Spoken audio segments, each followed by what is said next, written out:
Good afternoon, everyone. Thank you for joining us today and over the past few days. This afternoon, Rear Admiral John Mauger will be providing an update on the most recent findings from ROV operations in search of the Titan submersible. He will provide a brief statement and provide the opportunity for questions after. Please limit your questions to one per outlet. Following the briefing, the Joint Information Center staff and I will be here to help you with any of your further needs. May I now please introduce Rear Admiral John Mauger.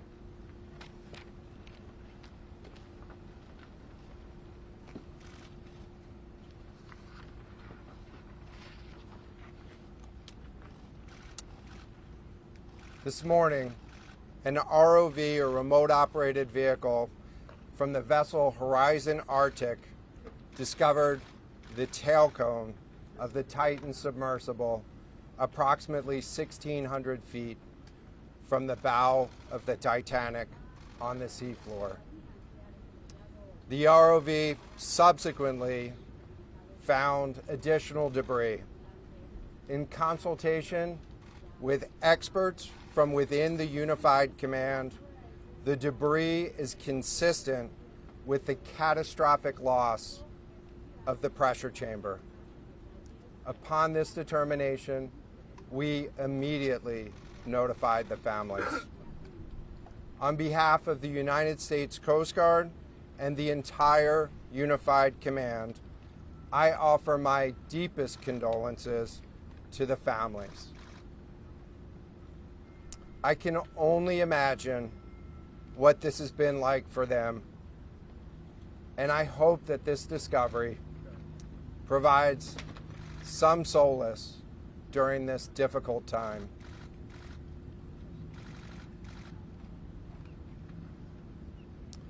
Additionally, we've been in close contact with the British and French consuls general to ensure that they are fully apprised and that their concerns are being addressed.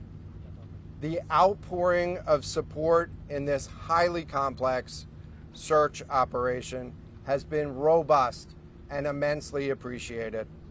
We are grateful for the rapid mobilization of experts on the undersea search and rescue, and we thank all of the agencies and personnel for their role in the response. We're also incredibly grateful for the full spectrum of international assistance that's been provided. The ROVs will remain on scene and continue to gather information. Again, our most heartfelt condolences go out to the loved ones of the crew. We'll now take questions. John, what other debris have you found? John, what other debris have you found? Can you talk about the delay in reporting the vessel missing and what impact that had on the recovery? This was a incredibly complex case, and we're still working to develop the details for the timeline involved with this casualty and the response. And so we'll provide that information. James Matthews from Sky News. John, what other debris have you found? And have you found any trace of those who were on it? So this is an incredibly complex operating environment on the seafloor, over 2 miles beneath the surface. And so the remote operating vehicle has been searching, and it is highly capable. And we've been able to classify parts of the pressure chamber for the Titan submersible. Let me refer to one of my undersea experts here, Mr. Paul Hankin, to talk about the nature of some of the debris.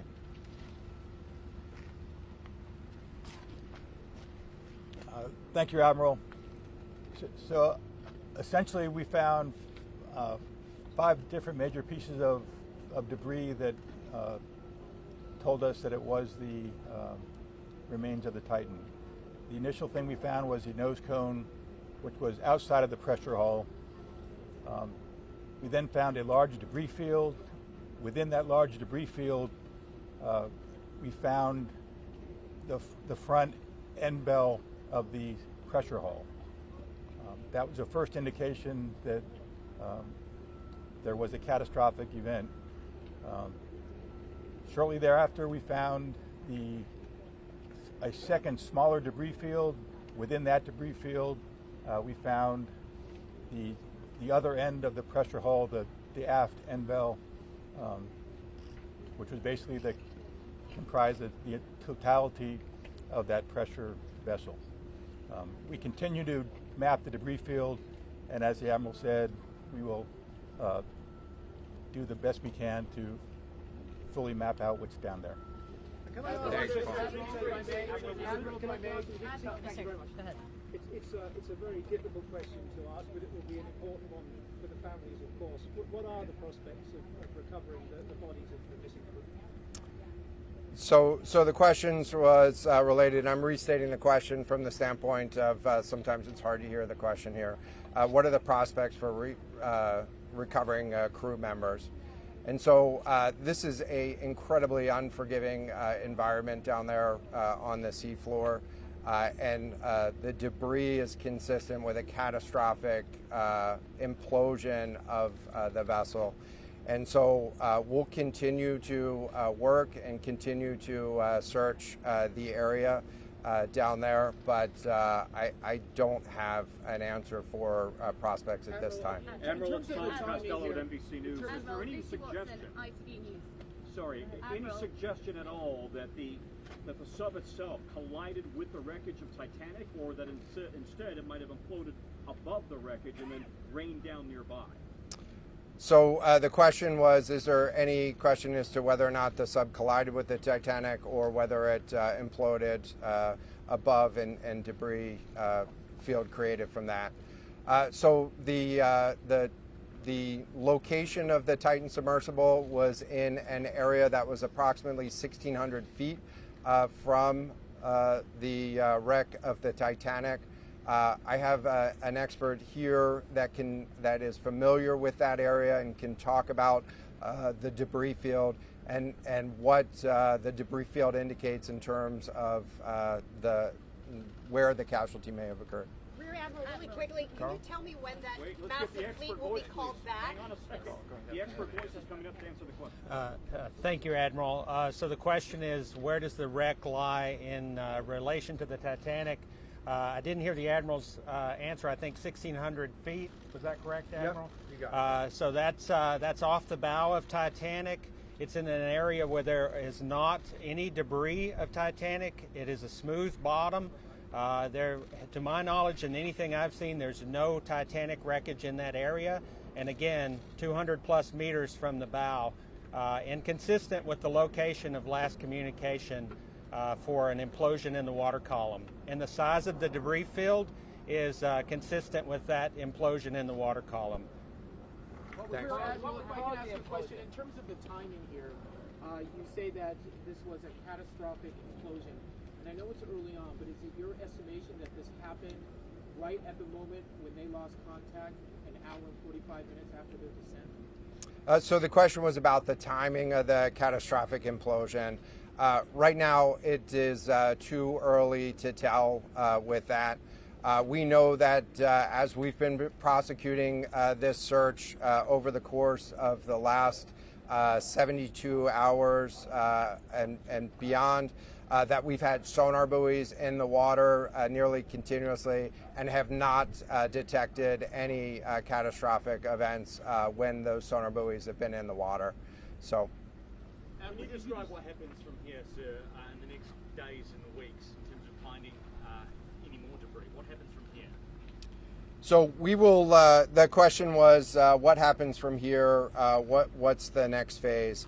And so right now, again, our thoughts are with the families and making sure that they have an understanding as best as we can provide of what happened and begin to find some closure. In terms of the large process, we're going to continue to investigate the site of the debris field. And then I know that there's also a lot of questions about how, why, and when did this happen? And so, those are questions that we will collect as much information as we can on now, while the governments are meeting and discussing, what an investigation of this nature of a casualty might look like. This is something that happened. I'll just remind everybody. This is something that happened in a remote portion of the ocean with people from several different countries around the world, and so it is a complex case to work through. But I'm confident that those questions will begin to get answered. From the UK, is there any suggestion that time factors, speed, anything could have prevented this or saved 5 people on board, or is this quite simply a catastrophic accident? The question was there any suggestion that time factors may have played a role or a consideration in the casualty here? And so the debris field is consistent with a catastrophic implosion of the vessel.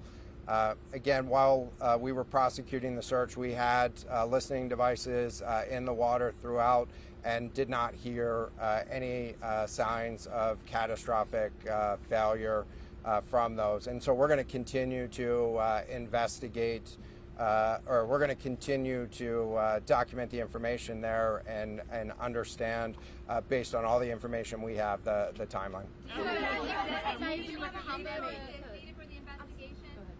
What does this mean for the resources required for the investigation? Which ships will be pulling out and coming in? So the question was, what are the resources required for the investigation, and which ships will be pulling out and staying in? And so it's too early for me to talk about an investigation. That's a decision that's going to be taken outside of the search and efforts that I was leading. But we do have a number of vessels. We have 9 vessels on the scene right now. We had medical personnel on scene. We had other technicians on scene. And so we will begin to demobilize personnel and vessels from the scene over the course of the next 24 hours.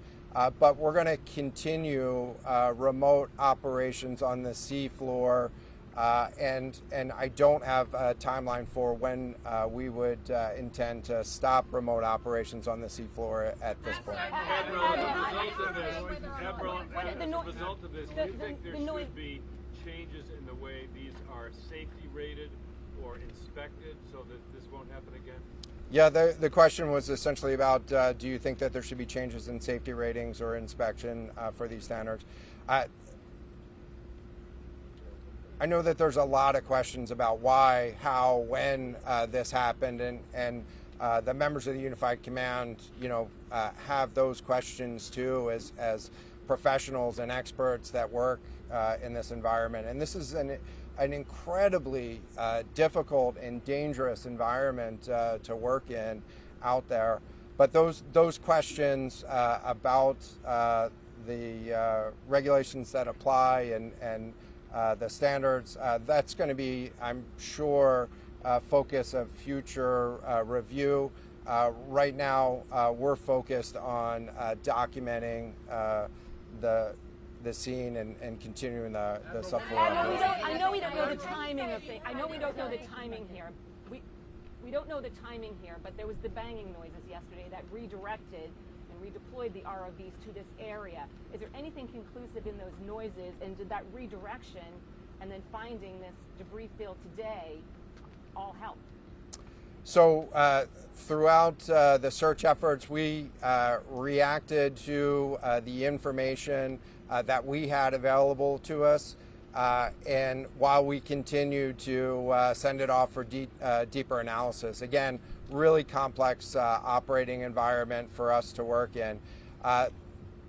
Let me check with the experts, but there doesn't appear to be any connection between the noises and the location on the seafloor. Again, this was a catastrophic implosion of the vessel, which would have generated a significant broadband sound down there that the sonar buoys would have picked up. This will be the last question. Admiral, can I just ask you about your comment regarding the family? That dropped into the ocean today. It arrived early this morning. It seems that swiftly was able to find the debris field. If you talk about the speed of that, and also were all of the assets involved moved as swiftly as possible to the area? Was any help turned away, as some lawmakers have criticized the government? This was a incredibly complex operation, and we were able to mobilize an immense amount of gear to the site in just a really remarkable amount of time, given the fact that we started without any sort of vessel response plan for this or any sort of pre-stage resources. And so the equipment that was brought on site this morning that we were using was a pelagic ROV capable of operating at 6,000 meters, cameras, sonar, other articulating arms and resources on it. And it, we had to transport it here through C-17 aircraft. This is 2 aircraft that it took to get this up here. And so we've really had the right gear on site and worked as swiftly as possible to bring all of the capabilities that we had to bear to this search and rescue effort. And it was just a huge international and interagency effort to make this happen. So I'm really grateful for all of the responders that came out to support this and really search for the vessel. It is a difficult day for all of us, and it's especially difficult for the families, and our thoughts are with the families today. But this was an immense support, and we had the right gear on the bottom to find it. So thank you. Will you attempt to recover the bodies, can we ask you? The victims, will they be recovered? Thank you so much, everyone, for attending this afternoon. There are no future planned press conferences. Updates will be shared to the USCG Northeast Twitter page, and our staff will be available to take down any questions following this. Thank you.